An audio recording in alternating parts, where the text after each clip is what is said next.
sa atong unang pagbasa gi pahinumdom ni San Pablo nga mas importante ang Espiritu Santo kaysa atong lawas.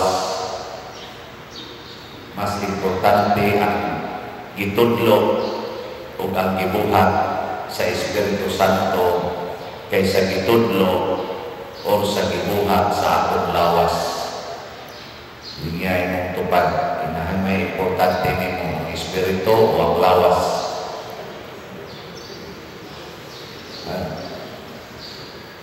Kay ang mga magtotoo sa dihang nituo sila sa Ginoo, pinaagi sa pagsangyaw nila sa Pablo, bisan gani ang mga apostoles sa dihang nituo sila pinaagi sa pagpulong ni Kristo, mikunsad kanila ang Espiritu Santo, nakasulti sila dahil lahing tinulungan, nakabuhat sila mga milagro, giayo nila ang mga sakiton, napapahawak nila ang mga yawa, kiningtan ng dili di mabuhat sa lawas. Pero tungod sa ilang kamalaka, sa ilang lawas, matud pang San Pablo, nag-anam sila kawagtang sa ilang focus, nagsigi na silang dipinsa sa ilang lawas, gasigi na silang panindot sa ilang lawas, gasigi nagtagbaw sa ilang lawas. Nasango ba? Matud pang San Pablo, nagsugod mo pagka magtotoo, pinaagi sa Espiritu, niya mo ending mo nga lawas. Niya sa may naas lawas na atong gamit ang balaod din is kalibutan, ang mga standard sa kalibutan. Sama ng lingon ang kalibutan, batik kag naong basta dili kuluran imong buhok. Batik kag naong basta katag kag kilay. Batik kag naong basta itom ka o brown ka, kanang yung puti mo nindot ka naong. Alapot ka kung bubuk ka, kanang yung bright. Luoy kay ka kung wa kay kwarta, kanang yung dato ka. Mga mga balakot mo sa kalimutan doon.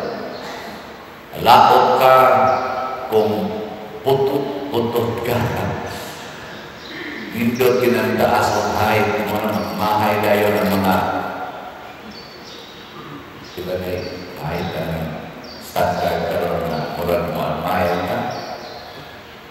Diba na height na. Ang standard sa kalibutan man doon, dili maka-anticipate sa umaabot. Ang makita ra gyud sa kalibutan kana ra gyud immediate nga result. Maura na nanglitan ingon ka mag-exercise ka mo dako imong lawas, himsog imong lawas, mga immediate result. Pero dili na ka-anticipate kon maimpierno ba ka, makita ba kag away. Kaya sige na kagpanaway sa bating lawas, sige na kagkasina sa bating lawas, o sa kanindot sa lawas niya, ikaw bating lawas, mga inana. Niya magtigom na kagkwarta, daghan kayong kwarta imong tigomon para mas munindot pag yun imong lawas, munindot imong gipuyan, munindot imong gisakyan. Immediate na result ni mo ka, lipay kayo sa una, ang among balay, sus, agas na yung atok, timpublihan karon kaluoy Ginoo mansyon na. Salamat Ginoo, pero wala ka kahibaw sa imo anang pag sige higugma ang klasiha sa kunuhay katumanan sa imong pangandoy. Nahimo kang daw, nahimo kang isipan, nahimo kang masukanon. Di ba? Dili nga imong tupad na dili ka masukanon. Di ka dali masuko. Siya. Kasagaran na mga nindot og balay, nindot og sakyanan, dali kay na sila masuko. Kasagaran na ng mga busluton og balay, niya way klarong higdaanan, taas kay na sila pasensya. Sagara nga na sige pakulo sa buhok, sige pamintal ang now, mga masinamon, kaya na sila. Dali kaya na sila ma-insecure kung naimurag mas nindot nilang buhok, nindot nilang now. Pero kanang huwag yung magpakulo sa buhok, huwag pamintal sa now, kuso kaya na mo appreciate sa iyang isigkatahan. Mudahin kayo na siya. Pero kanang huwag, luos na nagpanong. Umayangay. Napunan pag niya, ako yun. Ako yun. Oo na. Pero di sa nonta na, no? Pero na, kasagaran. Mao na, ingon si Kristo, diri sa atong Ebanghelyo, pangayo mo ngadto sa amahan. Ayaw kauaw pagpangayo sa amahan. Nya gihimuan ganin nya example kadtong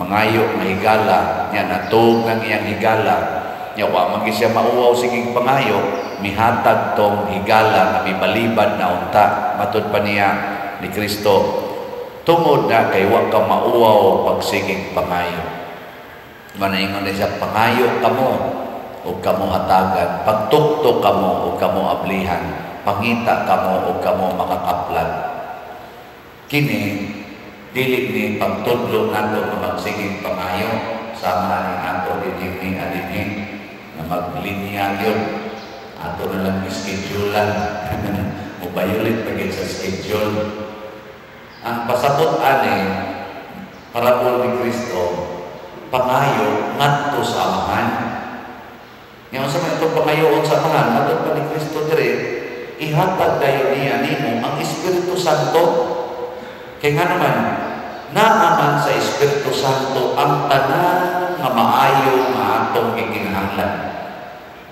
ang Espiritu Santo mao maghatag nato sa tanan nga maayo sa usab pagi iya tang tudluan kay advocate man siya teacher man siya inspirer man siya tudluan niya unsay buhaton nato aron makabot nato ang maayo natong mga gikinahanglan. Iya sa tang warningan, iya sa tang bandungon kung ang atong mga pangandoy makadamot na sa atong umaabot.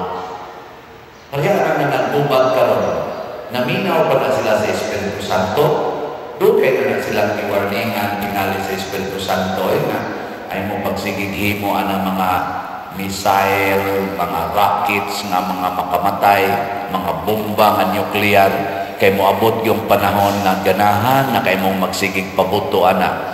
Tanawa karon, di ba na social media tag 100 missiles, tag 180, tag 200 missiles maglupat na kadto sa laing nasod ngadto padung sa Israel katong among gisuroy-suroyan sa una sa to Holy Jerusalem pero inahuli yun inaganay ng mga tao dito tungod anang mukalitlag palupad dili pa na mga sundao ha niadto mga rockets pa lang gikan dito sa laing nasod padung adto sa Israel bawo sa Israel mga rockets mga missiles daghang mga bungkag mga buildings sige construct ng building bungkag lang kita din yun pag kita kahong magbayad sa itong building sige na imulupad na ay man itong Israel kaya naaman sila pag-counter para di imutumpas yuta gamay rin itumpas yuta kuno kita sa kaya ito ikontra ang dahos duli masagang na itong dahos saging di ba dahon bungkag ta pero warning ng Espiritu Santo ay pagsigigtigo man ang armas igugubat kay ganahan dyan kay kagubat magluklok ka ni kag pusil diri sa imong hawak ganahan dyan kay kang mamusil muna mo pasingit day ka sige saan sabay gusto nimo kaya ang imo magamit ko niya akong pusil ayaw pagtakin-takin na ng sundang kay manigbas yun ka di ba ayaw pagsigig practice og sukmag ng pansimbag kay manukmag yun ka ana pero butang yan imong kasing-kasing o gugma di ba magsigi jud kang higugma. Butangi ang imong kasing-kasing sa pagkamaluluyon, magsigi jud kang kaluoy. Butangi ang imong kasing-kasing og espiritu sa pagpasaylo, magsigi jud kang pasaylo. Nya kini mga butangan gikinahanglan kay ni nato. Pagka mapasayloon, pagka mahigugmaon, pagka manuluyon, nanga-stress na ta tungod aning atong away, kining binungulay, kaning pagsigig dinautay, daghan na ganing na naghikog ana. Bisan kani karon nanimba dinhi na may mga bugat ug dughan ani karon kay wa ka pasaylo, gasigi pag dinautay, no? Milingay imong tupad, ina gaan ra gyud imong dughan. Nagaan ra imong dughan karon. Oh, ana. O wa gani, bugat gani, bisag pagpila ka mo kwarta imong ibutang diha, pila ka bilyon na kwarta, dili na makapagaan sa imong dughan. Tungod kay nag-away na mo sa imong igsuon, nag-away na mo sa imong silingan, sa imong office mate, sa imong anak, imong igsuon. Bisag pa kung sa kadako sa imong balay o kanindot sa imong higdaanan, maglisod na nagkatog, kay dahil daghang naghasol sa imong unahuna, ang imong kalakot, ang imong kasina, ang imong kabalaka, ang imong mga utang, awa ni mo mabayari, o kana ba kang mga utang, nganha ni mo, awa pa ni mo mapaningil, nagsige na balikas nila, mga way batasan, mga bagagnaw, mga mapahimuslano, ana. Unsa may pangayon tos Ginoo, lamdagi ko Ginoo aron mawagtang ning akong kabugat sa akong una-una. Muna ingon San Pablo, diha mo focus sa Espiritu Santo. Sa atong tubag sa Salmo nag-ingon ta, dayga ang Ginoo Dios ni Israel kay iyang giduaw ang iyang lungsod. Unsa may gidaas Ginoo sa pagduaw niya dinhi sa iyang lungsod nga mao ang kalibutan, gisimboluhan sa Jerusalem, sa nasod sa Israel, ang piniling katawhan sa Dios. Unsa may gidaan niya? Unsay gidaas Ginoo? Kaluwasan, salvation. Unsa man ang salvation? Whole package na, lawas og kalag. Lisod kayo kung magsigir tagluwas og lawas niya patay ang kalag. Lisod sa kay magsigir tagluwas og kalag, patay ang lawas. Muna kining Panginoong Kristo, pangita kamo, pagtuktok kamo, pangayo kamo, pasabot, magkugi ta. Kugig ampo, kugig og trabaho. Kanang Panginoong Kristo, bulahan kamo mga kabos, tungod kay ang mga kabos, tugihan ang trabaho, dali ng subuon, makaluwas kita sila. Mainyo ang gingharian sa langit, sa tupanaan ninyo ang kaluwasan, basta nahigugma kas kakabos. Pero nahigugma kas pagpadato, kasagaran ana mga dato, dili na masugo. No? Okay. Musugo mo sa inyong employer na ipaalsa inyong lamisa kay pabalhin inyong butang.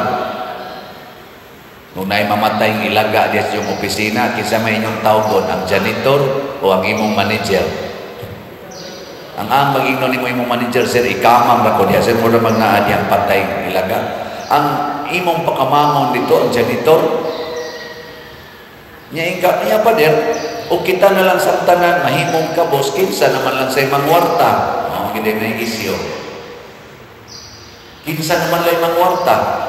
Nagakinhanglan ng tagkwarta aron ipalit og pagkaon. Wa man sa tingon ang Ginoo pag tinakulan.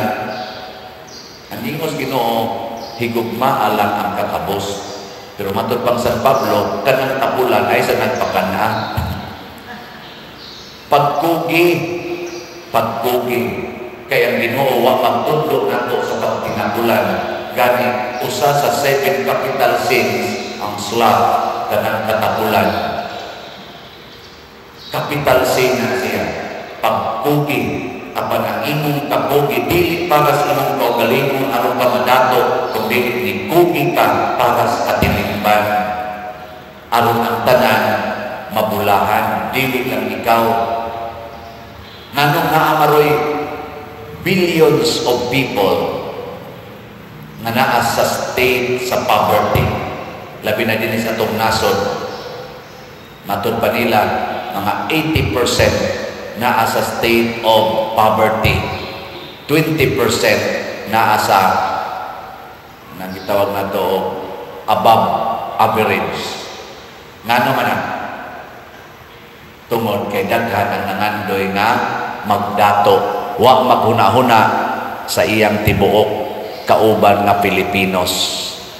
Kini karong ato mga politicians nga nanagan, tanawa diha kinsay nahigugma sa kabos, mao'y butari. Mga arang-arang ginila pagkabutang, pero kinsa Manila ang nahigugma sa mga kabos. Nagbandonan na track record ng kamaong utabang sa panginhanglan sa mga kabos. Mao na butara na to. Yung sa man pagtabang ang mga kabos, kanang na ang mga gitawag na to sustainable na mga sistema sa pagtabang, sama ng pagpanguma, agriculture, kanala mga farm to markets roads, ang nanaghimo ana, naghunahon yun nga magamit ni. Diba? Dili kay musaka ka dito, magdakag helicopter niya, imo silang tagaan o usa ka sakong bugas. Ikahurot sa usa ka sakong bugas, wa na sa bugas. Pero imo nang himo ang farm to market road, nya tagaan nimo sila og nindot nga education about agriculture nya suportahan tibuok nilang kinabuhi, ilan na ng praktison, bisag mamatay pa ka, ilan na ginang praktison, mauna gitawag og sustainable. Mga fisherman, at doon ni mo, tagaan ni mo tag 5 kilo rice para sa atong gibuhat. Kuha ka mo na, banid naman na siya, ngadto sa samad na dako kayo ang poverty. Tudloi sila, suportahi sila. Naana sa atong gobyerno, minus lang ang pag-implementar. Kaya matod pas mga reports, nato sa mabasa na sige sila glalis diha, porting daghanang nangawagta nga kwarta na hantod karon dili pa makitaan sa atong mga ahensya nga nagsigig pangita ng kwarta, mga walas hangin ang dagko kay mga billions of pesos nga intended for noble projects.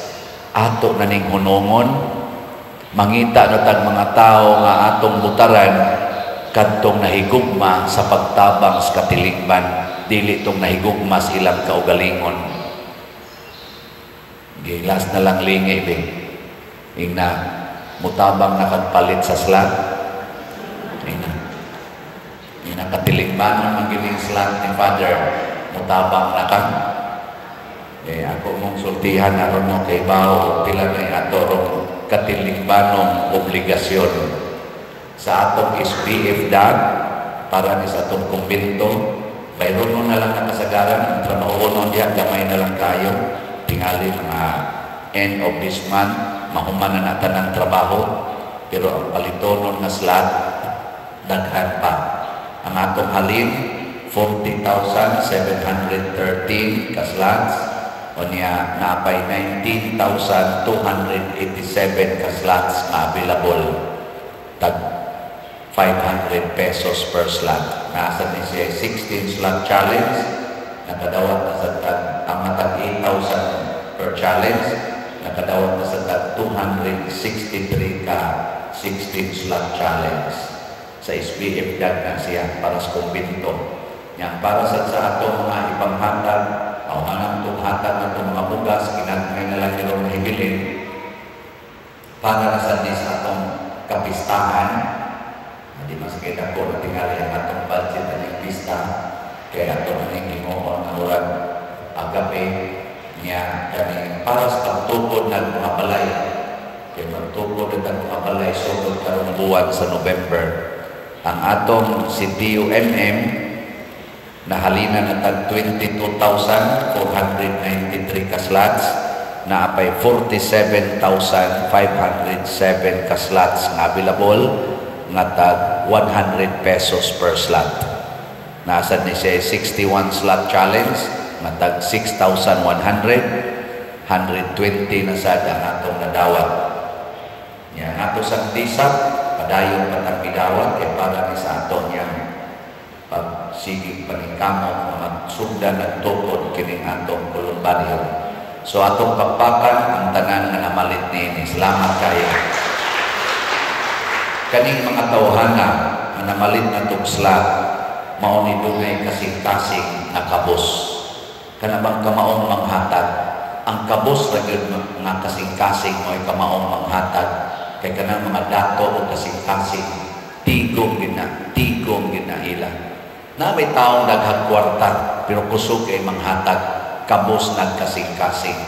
Nasa'y tao nga way kwarta pero di gyud manghatag, dato nagkasing-kasing. Mao nay gipasabot ni Kristo nga bulahan kamong mga kabos kay inyo ang gingharian sa langit. Ang gingharian sa langit mao ang panaghiusa, pagtinabangay, paghigugmaay, mabuhat ra gina sa mga manggihatagon. Muna kining atong pag-ampo sa Santos nga Rosario, nangandoy tagmuliwat sa atong mahal nga inahan, pagka manggihatagon, pobre si Maria, pero manggihatagon kayo.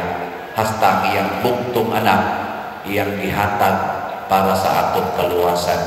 Hasta ang iyang lawas, iyang gihatag ngadto sa Ginoo aron gamiton nga agianan sa manluluwas.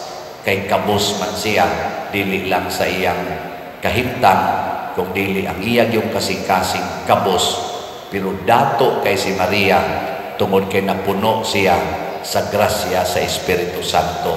Munang nahimo siyang bulangan kay puno man sa grasya. Tungod kay wa siya magdato sa bahandi ng kalibutan. Inabot ang matakdan sa mahal na Birhen.